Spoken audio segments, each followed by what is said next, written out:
What's up, everybody? Grand Rising. I'm just gonna go ahead and make this video and just like drop any knowledge that I may have. I was always big. I was always on the husky side. Growing up, I shopped husky, right? I'm also a Haitian man, so I eat rice a lot. Ate a lot of bread, and I think genetics probably had a part of it as well. Then I got to undergrad at CAU. Shout out CAU. Went to CAU, and then the summer going into my sophomore year, I remember me, Carmela, who was in CAU at the time, Abby McCover, we had went to, it was OG summer, and we had went to a building. Was it McPhee? It wasn't McPheeters Dentist. I forget. Wait, no, was it the education building? I think it's I feel like a horrible OG because I forgot the name of the building. But nonetheless, there was a building in CAU where you could weigh yourself and it lets you know like your body mass index and all that, right? So we had went OG summer, and that was like the biggest that I ever weighed. I was like 280, 290-ish. And I was like, oh yeah, no, this can't happen, right? So fall happened. I became a member of Alpha Fraternity Incorporated, and then right after that is when I kind of like started like hitting the weight loss journey, right? So when I first started, it was more so just like I cut out carbs. It was like the traditional oatmeal for breakfast, and then switching out, whole milk to oat milk, and eating a lot of salads and lettuce. I've got to the point where I ate salads so much that I hated, like to this point, like honestly, like if I go to a restaurant, I might get a Caesar salad here or there, but like I hate lettuce. I hate lettuce. I put spinach and watercress over lettuce, right? It was one time during OG summer, I remember like I was eating salad so much that Mercedes had some fries in front of her, and I was like, can I get a fry? Right? I had one fry, and then after that I was just like, doosh!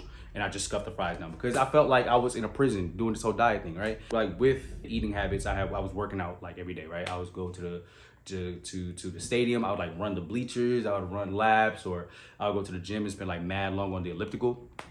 So then I graduated. I lost quite a bit of weight there. I saw a noticeable difference. And then went back to New York. And then when I went to New York, that's when I joined a CrossFit gym. No, it wasn't CrossFit. It was like a boot camp gym.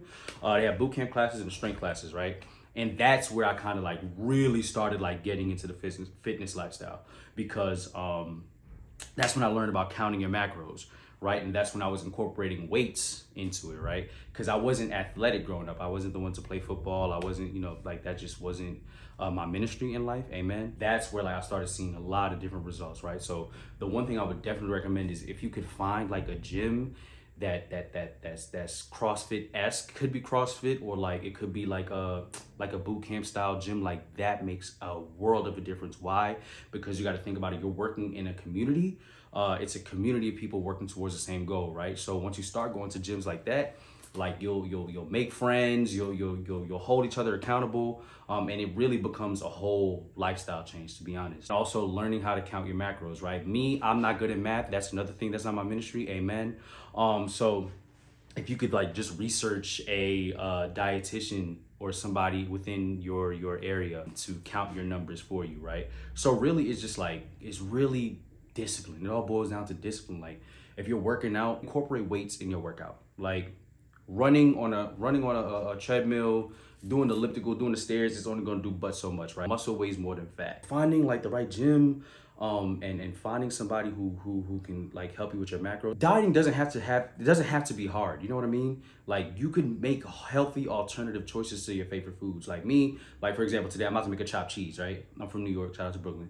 Yeah, I mean, it's not gonna taste like the one from the corner store, right? But it's like I got, instead of ground beef, right, I'm gonna use 99% lean ground turkey, right? Low fat mayo, 2% cheese, right? It's just making those little switches, like learn how to make wings by yourself, right? Like I can either go to Buffalo Wild Wings, right, and tear up some wings, or I could stay home, right, buy a thing of wings, take the skin off, right, and instead of frying it, putting it in the air fryer, right? Use baking powder, whatever, baking powder? Not big, yeah, baking powder. And you know what I'm saying? Like you could make those choices, like, and learning how to read your food, like look at the back, read those labels, right? Because it may look like, oh, this has X amount of calories, yeah, but how many carbs per serving, right? Know how many carbs and fat and protein are in per serving, and up your protein intake. You know what I'm saying? Like chicken, eggs, sticking to a strict meal plan. You know what I'm saying? Like the this cup of rice for breakfast, I mean for lunch, and then this cup of rice. That don't work for me. I don't like feeling like I'm like stuck to a meal plan, because that's gonna make me want to cheat on my diet, right? It's gonna make me like, Friday I'm going to tear up some food, and then Saturday I'm gonna do the same thing, right? For me, it's giving my numbers, right? It's like budgeting, right? So I have 2,500 calories a day. Give me, okay, this is protein, this is fat, this is carbs. I could go ahead and use my fitness pal and allocate my budget to what I want to eat. But yeah, so I mean, yeah, just keep going. It's thinking smart, not hard. Finding a community, doing your own research, holding yourself accountable, being disciplined. Like, try it for 14 days. I tell everybody who like asks questions about like weight loss or whatever, I'm like, yo, do it for 14 days. It's kind of like the Daniel's fast. If you've ever done Daniel's fast, like 14 days of like, know this, know that, you know what I'm saying? Just like stick to it for like, hold yourself accountable for 14 days, right? And then after that, incorporate like one cheat meal a week. Like, I remember a couple years ago, my cheat meal used to be wings, fries, and a bag of hot Cheetos. No, not hot Cheetos, hot fries, right? It's not gonna be easy. Like, I didn't lose all this weight overnight. Like, it was literally like up and down, up and down, up and down. Like, my body had a habit, knock on wood, it had a habit of plateauing, right? So that's why me working with a nutritionist is important for me, and it works for me because I could like keep tabs on like, okay, my body's starting to chill. What can I do? And then like shock my my macro numbers, right? Also in body scans, right? Don't listen to the scale. Please don't listen to the scale, because that's gonna drive you crazy. It's gonna drive you berserk. Get in body scans. Like for me, I do them monthly, right? Because it gives me an accurate measurement of like, okay, where's my fat? How much, you know, where my muscle, like it gives you the best accurate description of where you are. People who like to drink, you can drink, just be smart, right? Like tequila, right? Like, let's say you like to go out, you know what I'm saying? Just first off, take shots. That's easy. If you're gonna just drink, just take the shots. Or if you like to mix it, there is a seltzer water, flavored seltzer water. Use that instead. Like, it's making those little choices that's gonna make a world of a difference. That's about it. And you know, for those of us who you know, we're bigger and you know are on that journey, like just be patient with yourself.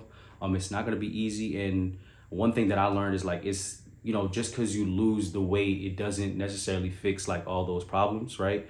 Because I'm one of those people, like, you know, I was that big, lost the weight, came to now I'm this size or whatever like that. It, you know, still doesn't undo the traumas, right? That's the word everybody throwing around now. The traumas, it was trauma. You know, the stuff that came along with it, you know what I'm saying? Like, you remember that stuff. So also, for those of us who are on the bigger side and we're on this journey, and we're still on this journey, therapy, you know what I'm saying? Making sure you have a good group, a good support system that you could talk to, because you know, the body dysmorphia is a thing, right? Because like there were a couple of days where, you know what I'm saying, I'm over here looking like this now, but I can't see it, because some days I feel like I'm Big Jude from CAU, or you know, Big Jude, you know what I'm saying? Like, so making sure you have a really good support system. Yeah, that's about it. If y'all got any other questions, let me know. If I could direct you guys to some people. I know some nutritionists in the LA area, some gyms in New York. Also, like, don't overwork yourself. You know what I'm saying? Know when to rest and know when to apply pressure, right? Like, I got tendonitis in my left knee. I'm not about to be working out. And I used to like really work out legs like 3 times a week, 4 times a week, really. Now it's like, listen to your body. If your body's saying stop pushing yourself. Why? Because you need your body. Like for me, I used to kind of ego lift, I'm not gonna lie, because I was just like, I'm gonna get this plate off at whatever, you know what I'm saying? And it's like, no, listen to your body. Listen to your body, listen to yourself. Yeah, that's about it, y'all. Let me know if y'all got any questions.